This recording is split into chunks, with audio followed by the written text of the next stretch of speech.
चलिए, तो हम लोग बात कर रहे थे नॉन एक्सियल सेट और एक्सियल सेट की। नॉन एक्सियल सेट में जो इलेक्ट्रॉन डेंसिटी होती है वो कोई भी दो एक्सिस के बीच में होती है, जैसे कि डी एक्स वाई में एक्स और वाई एक्सिस के बीच में, फिर वाई जेड के बीच में, एक्स जेड के बीच में। ऐसे ही एक्सियल सेट में जो इलेक्ट्रॉन डेंसिटी है एक्स वाई लिखा है तो एक्स और वाई डेंसिटी एक्स और वाई एक्सिस में होगी और इसमें जेड एक्सिस में होगी। अब हम लोग ये देखेंगे कि ये दो ऑर्बिटल का सेट है जी, ये दो ऑर्बिटल का सेट है। इसको हम लोग बोलेंगे डबली डिजेनरेट। क्या बोलेंगे हम लोग? डबली डिजेनरेट ऑर्बिटल्स हैं, क्योंकि दोनों का जो एनर्जी लेवल है वो सेम है और इन तीनों का एनर्जी लेवल सेम है, तो इसको क्या बोल देंगे हम लोग? ट्रिपली डिजेनरेट। क्या बोलेंगे हम लोग? ट्रिपली डिजेनरेट। अब ट्रिपली डिजेनरेट है, इसके कारण से ही यहां पर टी आया है। डबली डिजेनरेट है, इसके कारण से यहां पर ई आया है। इसको हम लोग डेराइव करेंगे किसमें? ग्रुप थ्योरी जब पढ़ेंगे तो डिजेनरेसी ऑफ ऑर्बिटल्स, उसके कारण उसका नाम देंगे। जिस ऑर्बिटल की डिजेनरेसी एक होती है, जैसे कि एस ऑर्बिटल की डिजेनरेसी एक होती है, इसलिए उसको सिंबल देते हैं ए। पी ऑर्बिटल की जो डिजेनरेसी होती है वो तीन होती है, ट्रिपली डिजेनरेट। तीनों orbital p x p y p z, तीनों की एनर्जी सेम होती है, इसलिए हम उसको बोलते हैं ट्रिपली डिजेनरेट। उसके लिए भी T1U यूज करते हैं, एस ऑर्बिटल के लिए A1G यूज करते हैं। ऐसे ही ये जो नॉन एक्सियल सेट है ना, तो नॉन एक्सियल सेट ट्रिपली डिजेनरेट है, इसलिए क्या यूज कर रहे हैं? T2G। जब हम लोग ग्रुप थ्योरी में पढ़ेंगे तो ग्रुप थ्योरी में स्मॉल के जगह कैपिटल टी लेंगे, जिसको हम लोग बोलेंगे मुलिकन सिंबल। और डबली डिजेनरेट के लिए हम लोग यूज करते हैं ई सिंबल। क्या यूज करते हैं?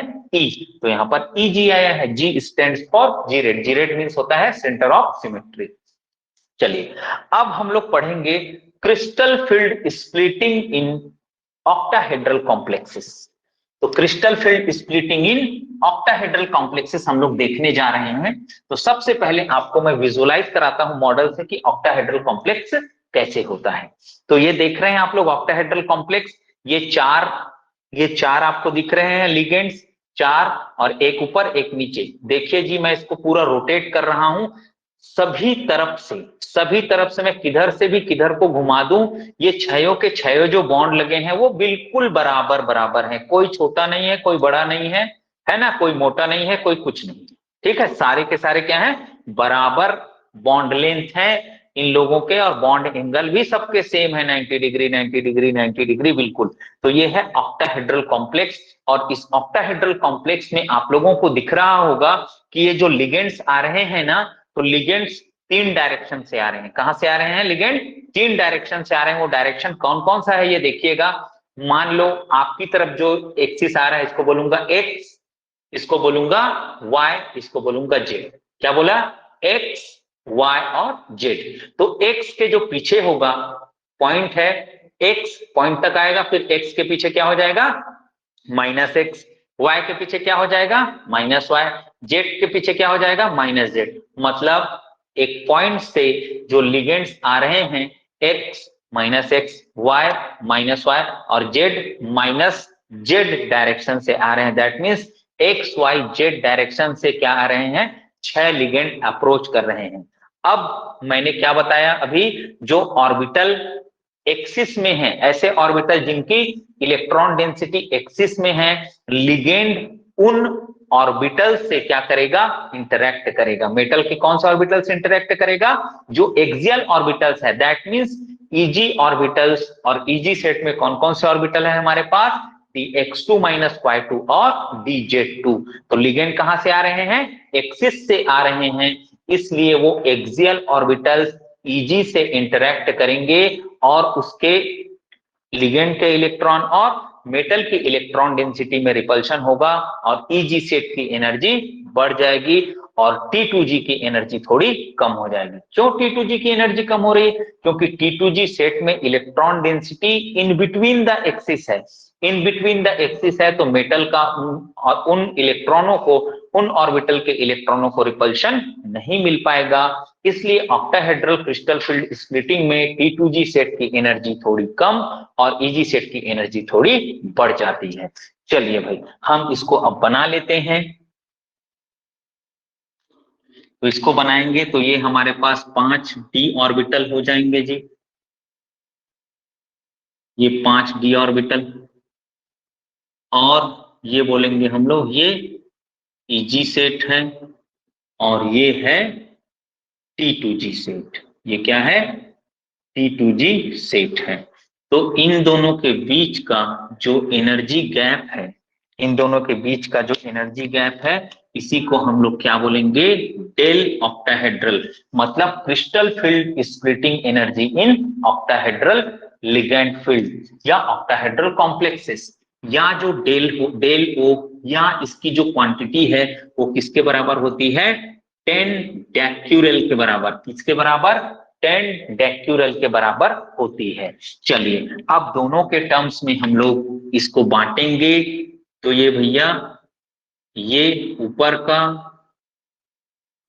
क्षेत्र, ये नीचे का क्षेत्र है ना। तो नीचे जो है T2G है, यहाँ हर एक इलेक्ट्रॉन की वैल्यू क्या होगी?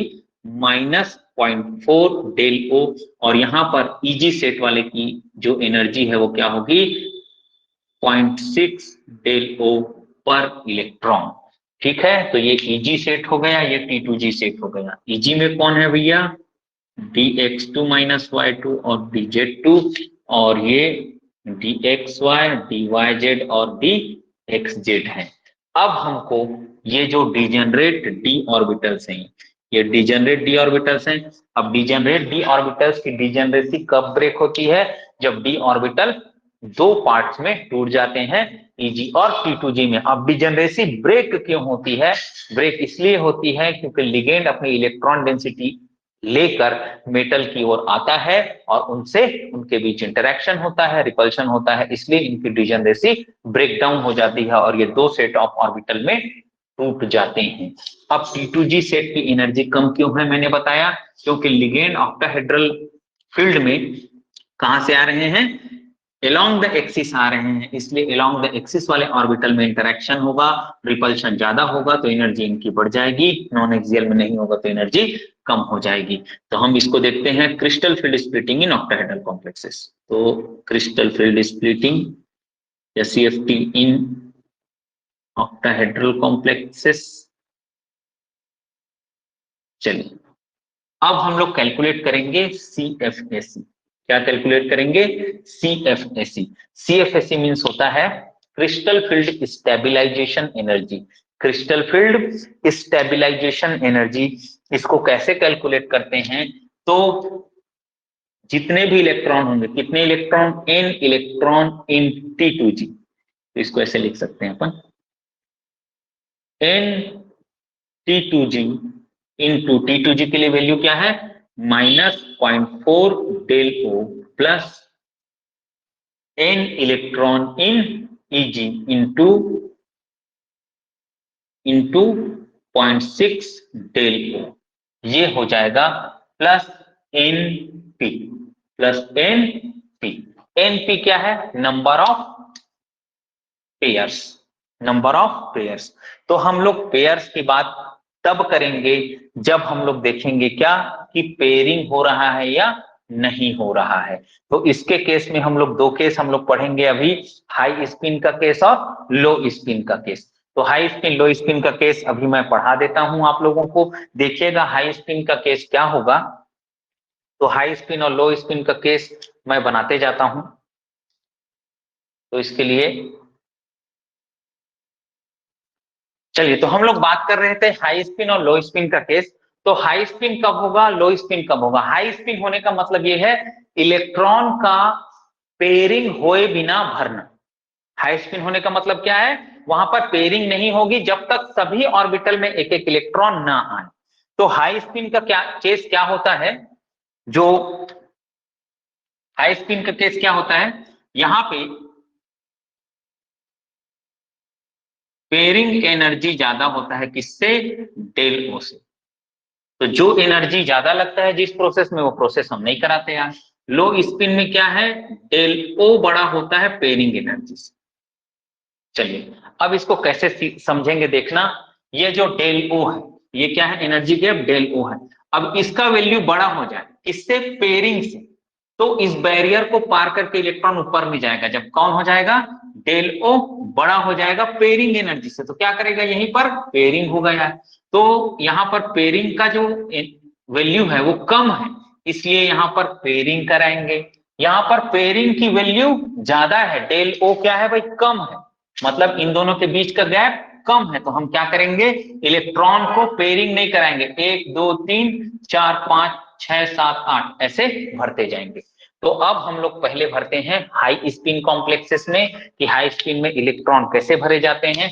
तो D1, तो T2G में एक, T2G में एक भर दिए, फिर D2, T2G में 2 भर दिए, फिर D3, T2G में 3। अब हाई स्पिन की बात कर रहे हैं, T2G में 3 भर गया, हाई स्पिन मतलब पेयरिंग नहीं करना है, EG में 1, 3 और 1, फिर EG में 2, 2 3 और 2, फिर एक एक इलेक्ट्रॉन आ गया सब में।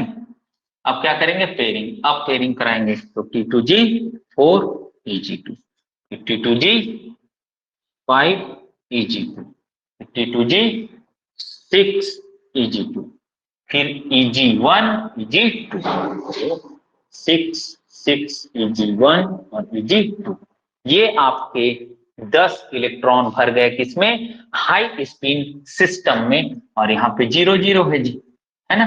चलो ये हो गया भैया आपका कौन सा, हाई स्पिन का केस। अब देखते हैं हम लोग लो स्पिन का केस। लो स्पिन के केस में क्या कराना है, पहले सेम एनर्जी के ऑर्बिटल्स में एक एक इलेक्ट्रॉन देना है, फिर पेयरिंग कराना है। तो T2G 1 D1 के लिए, फिर T2G 2 T2G, फिर D3 के लिए T2G 3। तो देखेंगे जो D3 तक का है ना, D1 D2 D3, ये दोनों के लिए हाई स्पिन और लो स्पिन का सेम होता है। क्या होता है, हाई स्पिन और लो स्पिन में सेम नंबर ऑफ इलेक्ट्रॉन्स इसमें आते हैं, इस बात को याद रखेंगे। अब चौथा इलेक्ट्रॉन किसमें आ रहा है, लो स्पिन में, डेल ओ बड़ा है, पेयरिंग एनर्जी कम है, पेयरिंग कराएंगे भैया T2G 4, तो T2G 4, T2G 5, T2G 6। अब T2G का कोटा हो गया भैया फुल, तो T2G का कोटा 6 फुल हो गया है, तो इसको ऐसे लिखते हैं। अब किसमें इलेक्ट्रॉन भरते जाएंगे, EG1 EG2 EG3 EG4, तो ये EG1, अच्छा EG1 यहां से आएगा, D7 EG1 6 और 1 7, और EG2 6 और 2 8, EG3 6 और 3 9, और EG4 6 और 4 10, ऐसे इलेक्ट्रॉन भरे जाएंगे। आप देखेंगे कि D8 सिस्टम, D8 सिस्टम में भी क्या आएगा, सेम नंबर ऑफ इलेक्ट्रॉन्स आएगा। क्या आएगा, सेम नंबर ऑफ इलेक्ट्रॉन्स आएगा। क्या आएगा, सेम नंबर ऑफ इलेक्ट्रॉन्स। यहां पे कुछ गलत भरा है क्या मैंने, 6,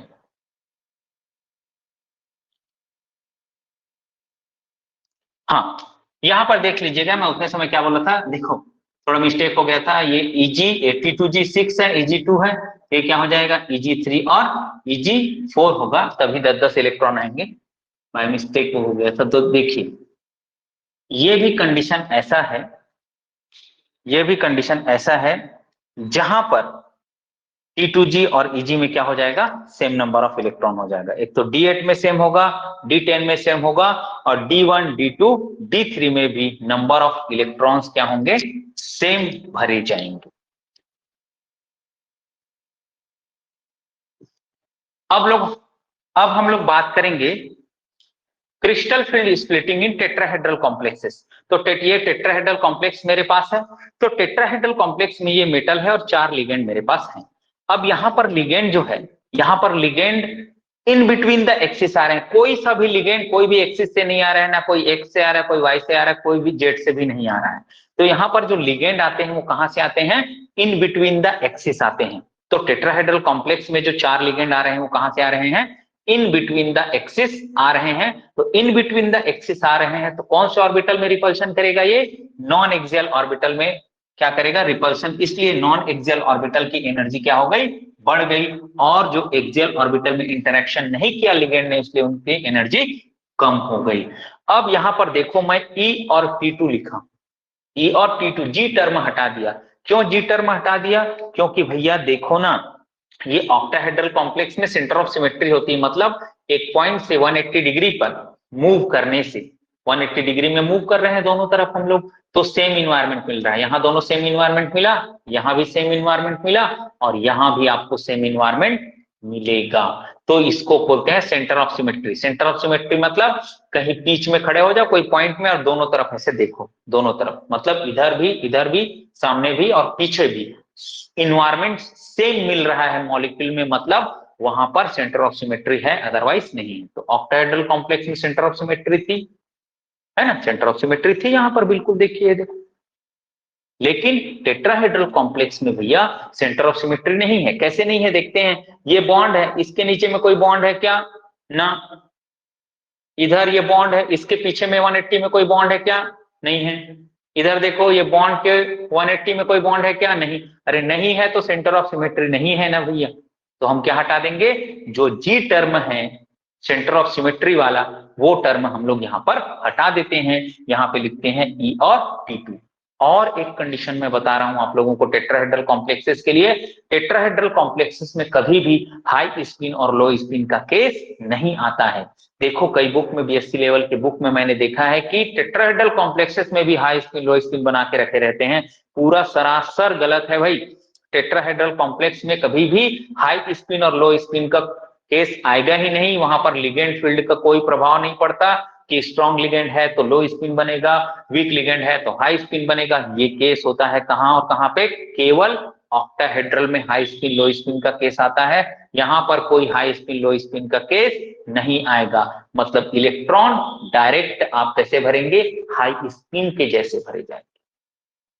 मतलब इलेक्ट्रॉन, इसमें हम कंपैरिजन नहीं करेंगे ना यार, लो स्पिन है कि हाई स्पिन, ऑलवेज नॉर्मल रहेगा कंपाउंड, मतलब हाई स्पिन की तरह ही इलेक्ट्रॉन भरे जाएंगे। जैसे कि मैं बोलूं, जैसे कि मैं लिखते जाता हूं, यहां पे लिख देता हूं D1, D2, D3, D4, D5, D6, D7, D8, D9 and D10। चलो अब D1 से चालू करते हैं। अगर एक इलेक्ट्रॉन है यहाँ तो एक इलेक्ट्रॉन यहाँ आ जाएगा यार, मतलब क्या आ गया? E1, E1 और T2 0। फिर D2 यहां भी 2 हो जाएगा जी, E2 और T2 0। फिर यहां एक इलेक्ट्रॉन आ जाएगा, D3 करेंगे तो E2 और T2 1। फिर D4 देखेंगे जी, तो E2 और T2 भी 2। फिर देखेंगे D5 तो E2 है और T2 3 हो जाएगा, T2 3। फिर सभी में एक एक इलेक्ट्रॉन आ गया भैया D5 तक। अब क्या करेंगे? पेयरिंग चालू करेंगे, E3, T2 3, फिर E4, T2 3। फिर क्या करेंगे? इधर चालू करेंगे। अब किसमें? 3 और 4 7 हो गए इलेक्ट्रॉन, 8 8। तो D8 में क्या करेंगे भैया? E4 पूरा भर गया है, T2G3 था वो क्या हो जाएगा? 4। अब T2G5 और ये हो जाएगा T2G, सॉरी जी नहीं लिखेंगे ना, बोलेंगे भी नहीं, बोलना भी पाप है, T2G6। तो ये हो जाएगा इलेक्ट्रॉनिक कॉन्फ़िगरेशन या electron filling, electronic configuration in tetrahedral complexes, है ना। Electronic configuration in tetrahedral complexes हम लोग सामान्य किसकी तरह भरेंगे? हाई स्पिन की तरह ही भरेंगे। लिगेंड फील्ड का कोई भी प्रभाव यहाँ पर नहीं होगा भैया। ये है क्रिस्टल फील्ड स्प्लिटिंग इन टेट्राहेड्रल कॉम्प्लेक्सेस, और इसके CFSE हम लोग ऐसे कैलकुलेट कर सकते हैं इस फॉर्मूले से। चलिए मैं आप लोगों को CFSE कैलकुलेट करके दिखाता हूं। चलिए भाई CFSE कैलकुलेट करना है तो D में मतलब E में कितने इलेक्ट्रॉन हैं? अभी तो इसको मिटा दिए रहो, आप कंफ्यूज हो जाओगे नहीं तो ना। इसमें के इलेक्ट्रॉन को मिटा देते हैं। चलो E में कितने इलेक्ट्रॉन हैं? एक इलेक्ट्रॉन है, और E के लिए जो एक इलेक्ट्रॉन के लिए वैल्यू कितनी है? -0.6। तो ये क्या हो जाएगा भैया? -0.6 डेल्टी। अब E में कितने इलेक्ट्रॉन होगा? 2, तो क्या हो जाएगा 2 इंटू माइनस 0.6, तो क्या हो जाएगा minus 1.2 del t.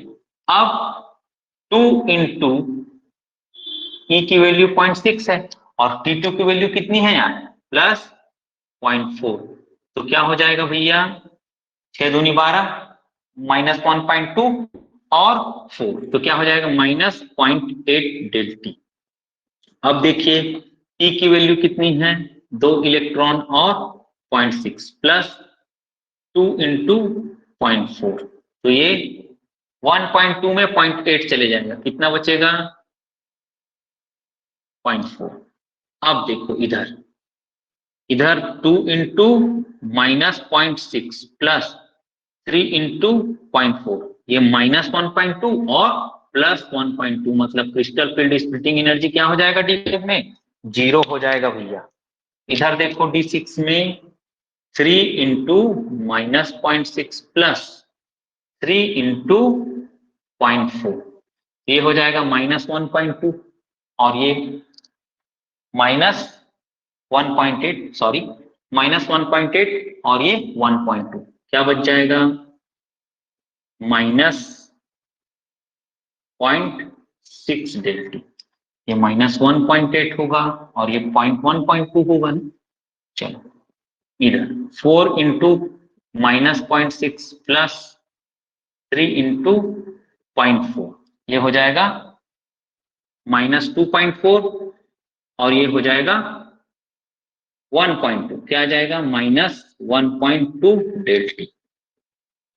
4 into minus 0.6 plus 4 into 0.6, ये कितना आ जाएगा भैया 24 में 16 जाएगा,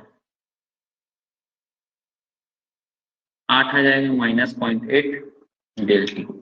ऐसे ही 4 इंटू माइनस 0.6 प्लस 5 इंटू 0.4, ये आ जाएगा माइनस 0.4 डेल टी। इधर देखो D10 का D5 और D10 का ऑलवेज 0 आएगा जी, पूरा भरा रहता है इसलिए।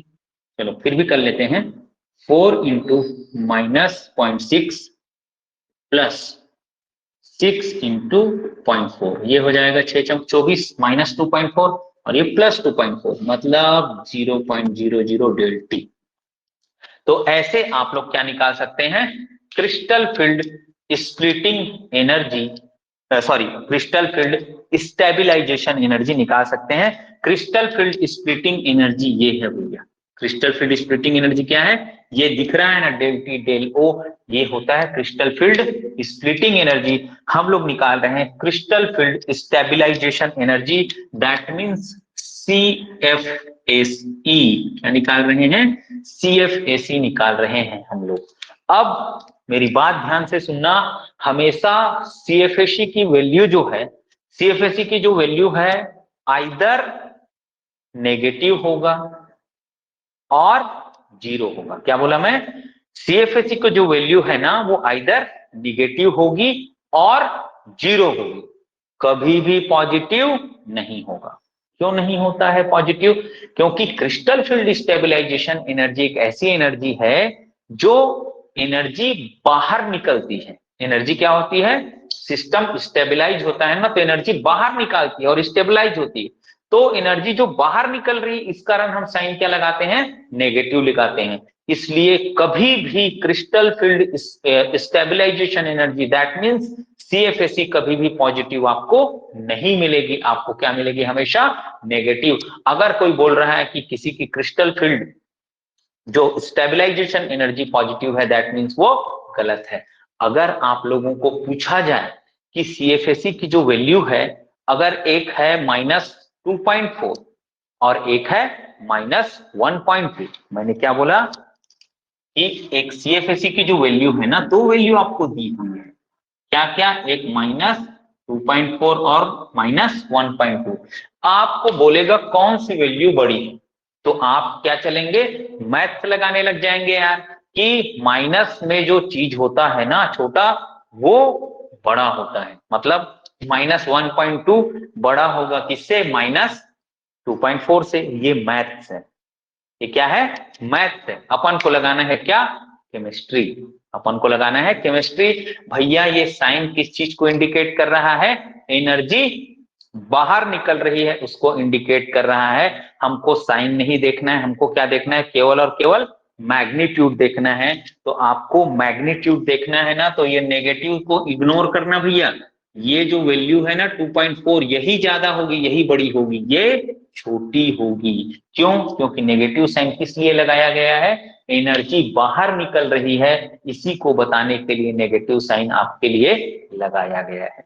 तो आपको ऐसा कोई वैल्यू दे दे नेगेटिव नेगेटिव नेगेटिव में, तो आपको पूछेगा CFSE वैल्यू कौन सी बड़ी है, और पॉजिटिव वैल्यू भी दे दे तो आप CFSE पॉजिटिव वैल्यू वाले को टिक मत करना। CFSE कभी भी पॉजिटिव नहीं होगी, ऑलवेज नेगेटिव होगी, क्योंकि ये स्टेबलाइजेशन एनर्जी है जो कि स्टेबलाइजेशन के समय बाहर निकलती है, इसीलिए नेगेटिव चार्ज इस पे लगता है। अब हम लोग देखने जा रहे हैं क्रिस्टल फील्ड स्प्लिटिंग इन टेट्रागोनल। टेट्रागोनल में मैं अभी जेड आउट की बात करूंगा, क्योंकि जेड आउट से मैं आगे डेराइव करूंगा किसको? स्क्वायर प्लेनर को। तो अभी हम लोग देख रहे हैं crystal field splitting in tetragonal and square planar. तो इसको डेराइव करने से पहले हम ऑक्टाहेड्रल का लिख लिए हैं। अभी पढ़े हैं crystal field splitting in octahedral complex, ये लिख लिए हैं। अब ये ऑक्टाहेड्रल कॉम्प्लेक्स है आपके पास, ये क्या है? ऑक्टाहेड्रल कॉम्प्लेक्स है आपके पास। अब क्या हो रहा है? जेड एक्सिस से आने वाले लिगेंड ना थोड़े थोड़े दूर हो रहे हैं। थोड़े थोड़े दूर हो रहे हैं कहने का मतलब ये जो बॉन्ड डिस्टेंस था ना वो थोड़ा थोड़ा से बढ़ जाएगा, थोड़ा थोड़ा बढ़ जाएगा। जेड एक्सिस के बीच का जो बॉन्ड डिस्टेंस है वो क्या हो जाएगा? लिगेंड थोड़े थोड़े दूर हो जाएंगे। इसको बोलते हैं हम लोग टेट्रागोनल इलोंगेशन। क्या बोलते हैं? Tetragonal elongation. ये जो बॉन्ड है ना यहाँ लग रहे हैं, वो सोचो कि ये दोनों बॉन्ड थोड़े थोड़े ऐसे लंबे हो गए, यहाँ यहाँ तक आ गए, ऐसे लंबे हो गए, इसको बोलते हैं टेट्रागोनल इलोंगेशन। अब जेड एक्सिस से आने वाले लिगेंड क्या हो गए? दूर दूर हो गए। जेड एक्सिस से आने वाले लिगेंड दूर दूर हो जाएंगे तो क्या होगा? जेड एक्सिस में जो होने वाला रिपल्शन है वो कम हो जाएगा। मतलब जेड एक्सिस के करस्पॉन्डिंग में जो भी ऑर्बिटल्स हैं उनकी एनर्जी थोड़ी कम हो जाएगी, और उसकी तुलना में एक्स वाई वाले ऑर्बिटल की एनर्जी थोड़ी बढ़ जाएगी। तो अब हम इसको रिप्रेजेंट करते हैं। देखिएगा जेड एक्सिस वाले की एनर्जी भैया थोड़ी कम हो गई है, तो इसको बोलेंगे ये dz2 आपका आ गया, और ये हो गया dx2 माइनस y2। ऐसे ही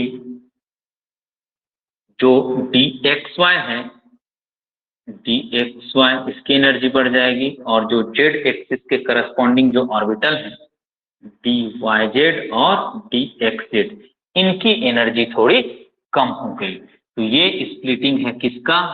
ऑक्टाहेड्रल का। ये जो नीचे दिख रहा है ये किसका है? ये दिख रहा है टेट्रागोनल का। टेट्रागोनल में भी कैसा है? इलोंगेशन वाला है ना। कंप्रेशन वाला हम लोग जॉन टेलर में पढ़ाएंगे, कंप्रेशन वाला जॉन टेलर में। या बोले कंप्रेशन में कैसे हो जाएगा? जेड एक्सिस के लिगेंड पास पास आ जाएंगे, तो इन दोनों को उल्टा कर देना। ये ऑर्बिटल ऊपर, ये नीचे, ये ऑर्बिटल नीचे और ये ऊपर, ये क्या हो जाएगा? जेड इन। अभी हम लोग देख रहे हैं इलोंगेशन, क्या देख रहे हैं? Z out. क्या देख रहे हैं भैया? जेड आउट देख रहे हैं। आपको जेड इन यहीं पे समझना है, तो आप ऐसे करना, इस पार्ट को dz2 को ऊपर, x2y2 को नीचे, यहां कर देना। इन दोनों को इंटरचेंज कर देना, इन दोनों को यहां और xy को यहां। ये आपको किसके लिए मिल जाएगा भैया? जेड इन के लिए मिल जाएगा। लेकिन इसको मैं आगे चल के आपको बहुत अच्छे से बताऊंगा जॉन टेलर डिस्टॉर्शन में। अब हम लोग चल रहे हैं, ये टेट्रागोनल हो गया भैया। अब हम लोग यहाँ पे बनाएंगे भैया किसका? स्क्वायर प्लेनर का बनाएंगे यार। इसका बनाएंगे स्क्वायर प्लेनर का बनाएंगे। अब स्क्वायर प्लेनर में जेड एक्सिस के जो लिगेंड दूर दूर थे ना, अब जेड एक्सिस से आने वाले लिगेंड ही चले गए यार, हट गया जेड एक्सिस से आने वाला लिगेंड। ये जेड एक्सिस से आने वाले लिगेंड ही कहां चले गए? हट गए। अब जो जेड एक्सिस से आने वाला जो रिपल्शन है, जेड एक्सिस से आने वाला जो रिपल्शन है इधर से आने वाला, वो रिपल्शन ही खत्म हो गया।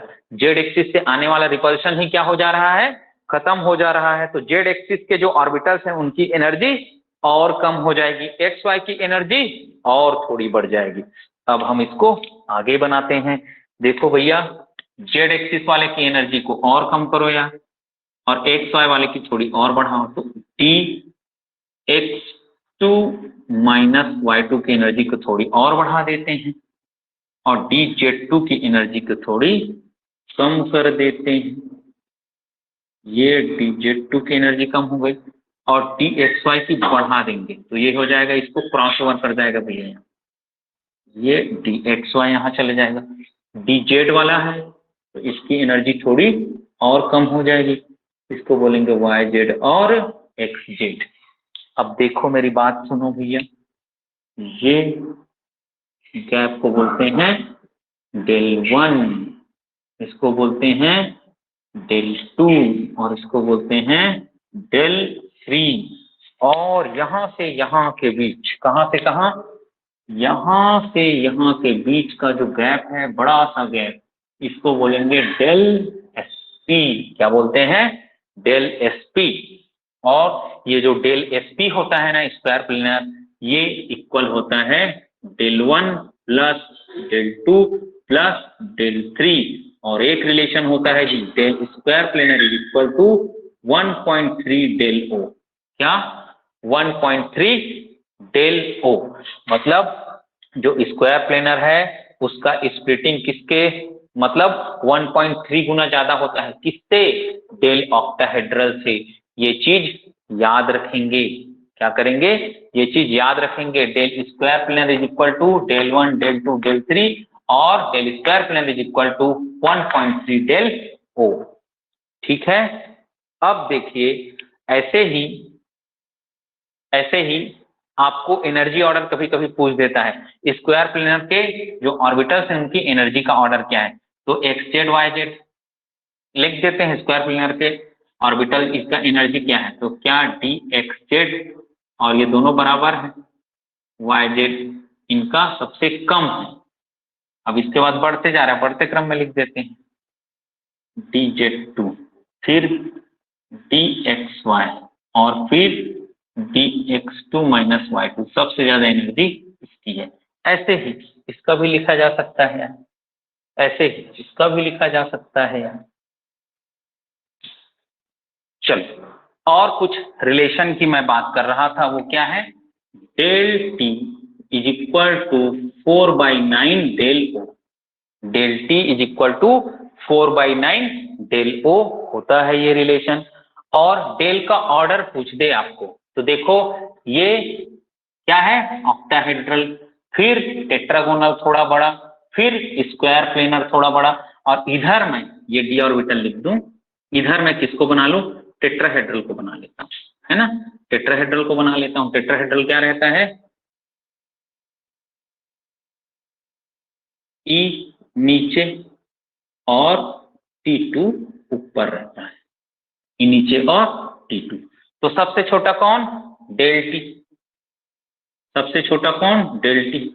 उसके बाद कौन, del O। उसके बाद कौन, del टेट्रागोनल। सबसे बड़ा कौन, del स्क्वायर प्लेनर। तो हम ऑर्डर क्या लिख सकते हैं, सबसे बड़ा कौन, del स्क्वायर प्लेनर, उसके बाद del टेट्रागोनल, उधर से लिखते आ रहे हैं, del स्क्वायर प्लेनर, फिर del टेट्रागोनल। टेट्रागोनल में भी कौन है भैया, जेड आउट, है ना, ठीक है। del टेट्रागोनल हो गया, फिर del ऑक्टाहेड्रल, फिर क्या हो जाएगा, del टेट्राहेड्रल। इसका ऑर्डर भी आपको एग्जाम में पूछा जा सकता है कि क्रिस्टल फील्ड स्प्लिटिंग एनर्जी का ऑर्डर क्या होता है। तो सबसे ज्यादा होगा del स्क्वायर प्लेनर, उसके बाद del टेट्रागोनल, उसके बाद del ऑक्टाहेड्रल, और सबसे कम होगा del टेट्राहेड्रल। तो ये हुआ क्रिस्टल फील्ड स्प्लिटिंग इन टेट्राहेड्रल कॉम्प्लेक्स, फिर ऑक्टाहेड्रल कॉम्प्लेक्स, फिर टेट्रागोनल कॉम्प्लेक्स जेड आउट, फिर स्क्वायर प्लेनर कॉम्प्लेक्स को मैंने एक साथ आपको पढ़ाया है। किसको किसको पढ़ाया, tetrahedral, octahedral, tetragonal, that is tetragonal elongation Z out, और आपको बताया स्क्वायर प्लेनर। अगली क्लास में हम लोग डिस्कस करेंगे कि हाई स्पिन कॉम्प्लेक्स में CFSE कैसे निकालेंगे, लो स्पिन कॉम्प्लेक्स में CFSE कैसे निकालेंगे, और उस पे बेस्ड बहुत सारे इंटरेस्टिंग क्वेश्चंस।